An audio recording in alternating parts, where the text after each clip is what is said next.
భద్రాద్రి కొత్తగూడెం జిల్లా పాలవంచ తెలంగాణ నగర్ సమీపంలో ఓ స్క్రాప్ దుకాణంలో అగ్ని ప్రమాదం చోటు చేసుకుంది. ఆ స్క్రాప్ కేసిన సుమారు 10 కార్లు అగ్నికి ఆహుతయ్యాయి. భారీగా మంటలు అంటుకొని దట్టమైన పొగలు ఎగిసిపడ్డాయి. స్క్రాప్ చేసిన పాత కార్లు గ్యాస్ కట్టర్ ద్వారా కట్ చేసి విడి భాగాలు చేసే క్రమంలో మంటలు అంటుకున్నాయి. కొత్తగూడెం అగ్నిమాపక శాఖ నుంచి ఒక ఫైర్ ఇంజిన్, KTPS 6వ దశ నుండి మరో ఫైర్ ఇంజిన్ రావడంతో 2 ఫైర్ ఇంజిన్ సహాయంతో ఫైర్ సిబ్బంది మంటలను అదుపు చేశారు. సుమారు 5 లక్షల మేర ఆస్తి నష్టం వాటిల్లిందని స్క్రాప్ వ్యాపారస్తులు తెలిపారు.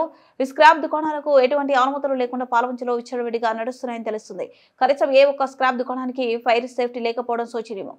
సంబంధిత శాఖల అధికారులు ఉదాసీనతతో స్క్రాప్ వ్యాపారస్తులు రెచ్చిపోతున్నారని స్థానికులు చెబుతున్నారు. బ్యాక్ సైడ్ కింద ఉన్న చూడండి.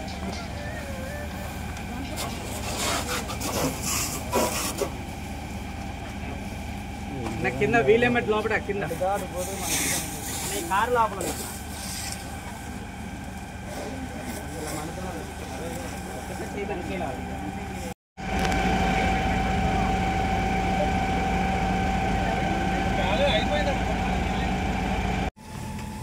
ఈ టైర్ ఇప్పుడు మళ్ళీ స్టార్ట్ అయింది.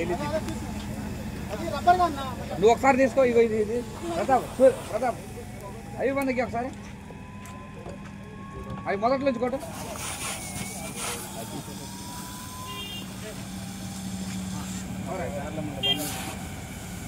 పోండి తీయించండి. మళ్ళీ స్టార్ట్ అయింది.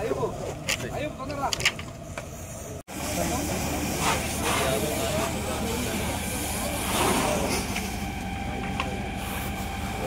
ఇట్లా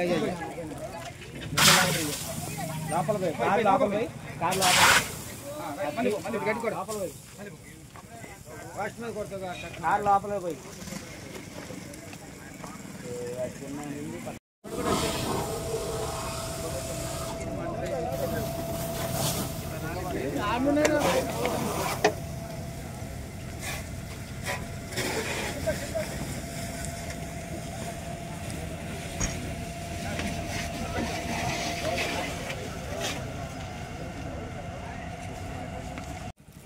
కొద్ది మళ్ళీ కొద్దిగా కింద కింద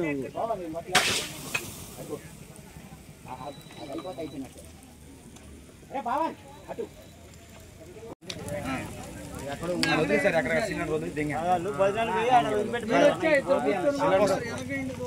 సిలిండర్ గ్యాస్ కట్ తీసారా? టైర్ బాలాజీ నువ్వు బకెట్ చేశానంట, పోలీసు వాళ్ళు చేశారంట.